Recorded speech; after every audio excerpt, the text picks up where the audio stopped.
નિયમ નિશ્ચય અને પક્ષનું સ્વામિનારાયણ હરે સંવત 1881 શ્રાવણવદી સાતમને દિવસ સ્વામી શ્રી સહજાનંદજી મહારાજ શ્રી ગરડા મધ્યે દાદા ખાચરના દરબારમાં આથમણે દ્વાર ઓરડાની ઉગમણી ઓસરીએ ઢોલિયા ઉપર વિરાજમાન હતા અને મસ્તક ઉપર શ્વેતશેલું સોનેરી છેડાનું બાંધ્યું હતું અને એક બીજું શ્વેતશેલું ઓઢ્યું હતું અને શ્વેત ખેશ પહેર્યો હતો અને મોગરાના પુષ્પના હાર પહેર્યા હતા અને પોતાના મુખારવિંદની આગળ પરમહંસ તથા દેશ દેશના હરિભક્તની સભા ભરાઈને બેઠી હતી.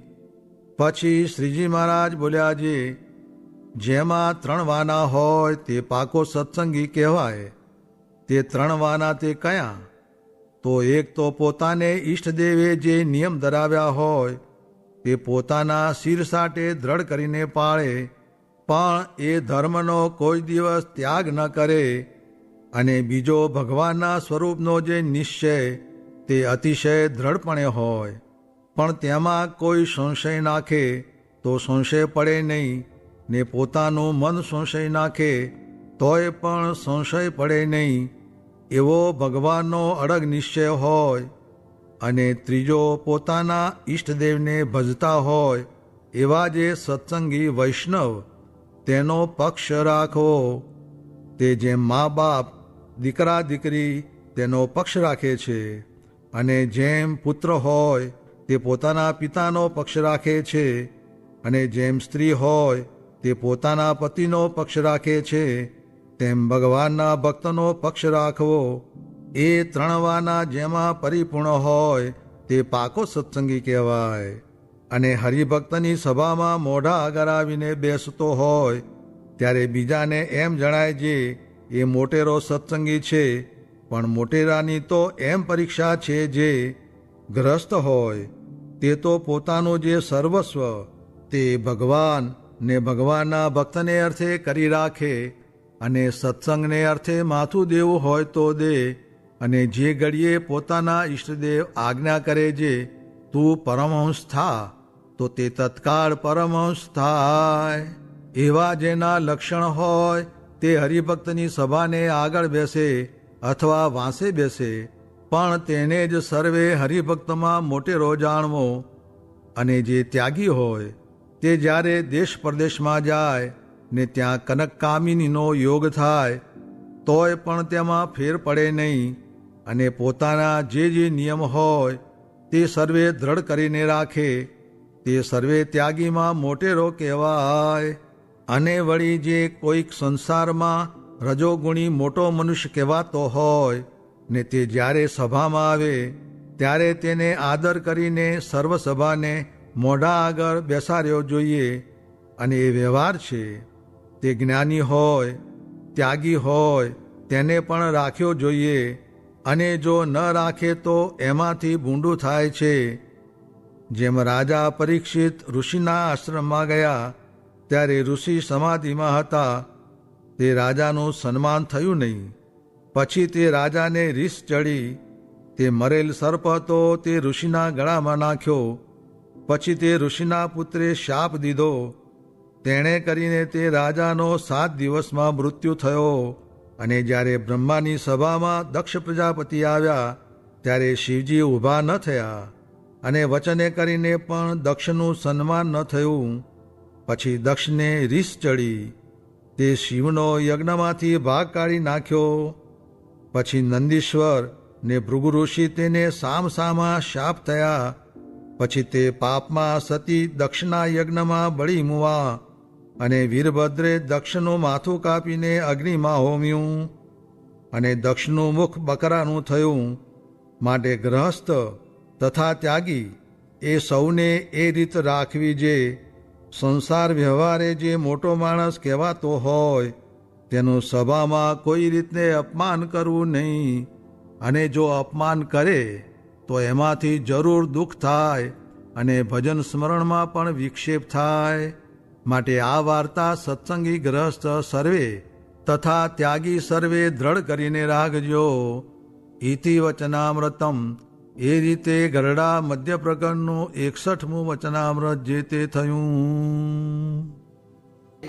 નવરાશ હોય ત્યારે ભગવાનની મૂર્તિને લઈને બેસવું. તે મૂર્તિ તે શું છે? ભગવાનની કથા, કીર્તન, વાર્તા ને ધ્યાન એ ભગવાનની મૂર્તિ છે. ને દેહ હોય ત્યાં લોભ, કામ, ક્રોધ, સ્વાદ, સ્નેહ, માન અને નિદ્રા એ સર્વે હોય છે. તેને તો દેહ ભેળા કરી રાખવા. તે તો જેમ કોઈ કફીણનું વ્યસન રાખે છે તે સુખ જેવું જણાય છે, પણ એ તો દેહને દુઃખ દેવું છે એમ સમજવું. સ્વામિનારાયણ હરે સ્વામીએ વાત કરી છે, સૂક્ષ્મ દેહનો કજિયો બહુ ભારે છે ને તેમાંથી સ્થૂળ દેહને ધક્કો લગાડી દે છે. તે કેમ કરવું? એ પ્રશ્નનો ઉત્તર છે એ તો મોટા મોટાને પણ કજ્યા છે ને એટલું મટે ત્યારે તો સિદ્ધ થઈ રહ્યા. પછી શું કરવાનું રહ્યું? એટલું જ કરવું છે. સ્વામિનારાયણ હરે સ્વામીએ વાત કરી છે, આપણે મહારાજની કોઈ આજ્ઞા તરત રાજી થઈને માની નથી. કેમ છે? આપણને સૂઝે નહીં અને બુદ્ધિ પણ પહોંચે નહીં. ને મહારાજને તો પૂર્વા પર સૂઝતું હોય. તે શી આજ્ઞા? જે રાંધેલું અન્ન મોરે માગવાનું કહ્યું તે કોઈએ માન્યું નહીં. તે પ્રથમ પોતે માગીને પછી મનાવ્યું. ને મંદિર કરવાનું કહ્યું તે કોઈ હા પાડે જ નહીં. પછી ભણવાનું કહ્યું તે કોઈ માનતા નહીં. ને પથ્થર રાખવાનું કહ્યું તે પણ માને નહીં. એ આદિક સર્વે વચન પરાણે ઘણો ઘણો આગ્રહ કરીને મનાવ્યા. તે મહારાજને ને મોટા સાધુને તો પૂર્વા પર સૂઝે, પણ તે જીવને મનાય નહીં. ને વચન માનવા ને ન માનવામાં પણ વિવેક રાખવો. તેમાં નારાયણદાસની વાત કરી જે ત્યાગ રાખતો. તેમાં ખાવાનું કહ્યું ત્યારે ખાવા માંડ્યું, તેમાં વિચાર નહીં. ને પછી તેમાં સંકોચનું કહ્યું ત્યારે અન્ન મૂકી દીધું. વળી જોડા પહેરતો નહીં તે પહેરવાનું કહ્યું.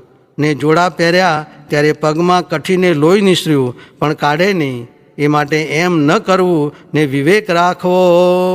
સ્વામિનારાયણ હરે સ્વામીએ વાત કરી છે, મંજીભાઈએ પૂછ્યું છે, જ્ઞાની હોય તો પણ કાંઈ વાસના રહેતી હશે? સ્વામી કહે, સુખજી ઉડ્યા ને જનકથી ઉડાણું નહીં. ને બેક પ્રવૃત્તિનો જોગ રહે ત્યાં સુધી જણાય ખરી. જેમ અમે ત્યાગી થયા તેવા સમામાં ગામ, નદી બધું દેખાતું, માટે એ કાંઈ વાસના હતી? એ તો જોગે કરીને દેખાતું. ને 20 વર્ષ થયા પછી છેટું પડ્યું એટલે દેખાણું નહીં. તેમ પ્રવૃત્તિમાં જ્ઞાન વૃદ્ધિ પામે, અંતઃકરણ શુદ્ધ થાય, પણ જોગે કરીને ઇન્દ્રિયોની શુદ્ધિ થતી નથી. પછી નથુ પટેલે પૂછ્યું છે, પ્રાપ્તિમાં ફેર છે કે નહીં? સ્વામી કહે, પ્રાપ્તિમાં ફેર નથી, બરાબર છે. ને નિવૃત્તિવાળાને એટલો અધિક ન કહીએ તો તમે માનો, પણ બીજા માને નહીં. માટે એમ ઉત્તર કરવો પડે. પણ ભગવાન તો ચાહે તેમ કરે, તેનો કોઈ ધણી છે? ને ઉત્તર તો થતો હોય તેમ થાય. સ્વામિનારાયણ હરે સ્વામીએ વાત કરી છે, કોઈ બેઠો ભગવાન ભજે તો તેને અહીં અમારે રોટલા આપવા ને તેના ઘરના મનુષ્યને અન્ન વસ્ત્ર પૂરા કરવા એ અમારે માથે છે એમ દયા કરીને કહ્યું. સ્વામિનારાયણ હરે સ્વામીએ વાત કરી છે, શિક્ષાપત્રીમાં સર્વે સંશયના નિવારણ લખ્યા છે. તેથી કોઈને કાંઈ સંશય હોય તો પૂછજો. પણ આનું કેમ હશે કે આનું કેમ હશે એ કાંઈ પૂછવાનું રહ્યું નથી. હવે તો દાણા ખાઈને ભજન કર્યા કરવું. ને શિક્ષાપત્રી પાળશે તેને દેહ કરીને દુઃખ નહીં આવે. સ્વામિનારાયણ હરે સ્વામીએ વાત કરી છે, સાધુતાના ગુણ હોય તેવો ગ્રસ્ત પણ સાધુ કહેવાય, પણ લુગડા રંગેલા તેણે કરીને સાધુ ન કહેવાય.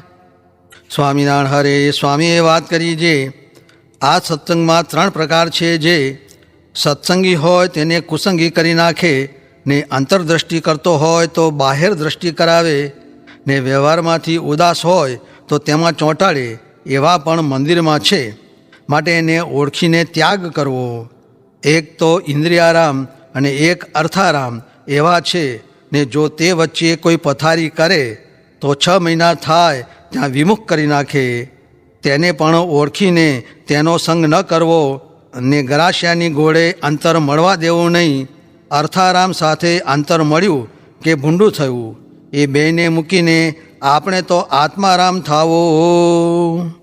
સ્વામિનારાયણ હરે સ્વામીએ વાત કરી છે આ જે સ્વામિનારાયણ તેણે જે કોઈ કચવાવશે કે રૂખમાં નહીં રહે તેનું તો બહુ ભૂંડું થશે ને કાંઈનો કાંઈ નરસું થઈ જશે, માટે કચવાવા નહીં. સ્વામિનારાયણ હરે સ્વામીએ વાત કરી છે ઓહો, અમે નાના હતા ત્યારે કૂવામાં મોટા પાણા નાખતા હતા, પછી ઓલી લીલ જે હોય તે ખસીને પાણી ચોખ્ખું થઈ જાય પણ પાછી લીલ ભીડી થઈ જાય. તેમ આ વાતું કરીએ છીએ ત્યારે માયારૂપ લીલ ખસી જાય છે ને જીવ ક્રિયા કરવામાં ઉઠે કે તરત પાછો લીલની પેઠે ભળી જવાય એવો જીવનો સ્વભાવ છે.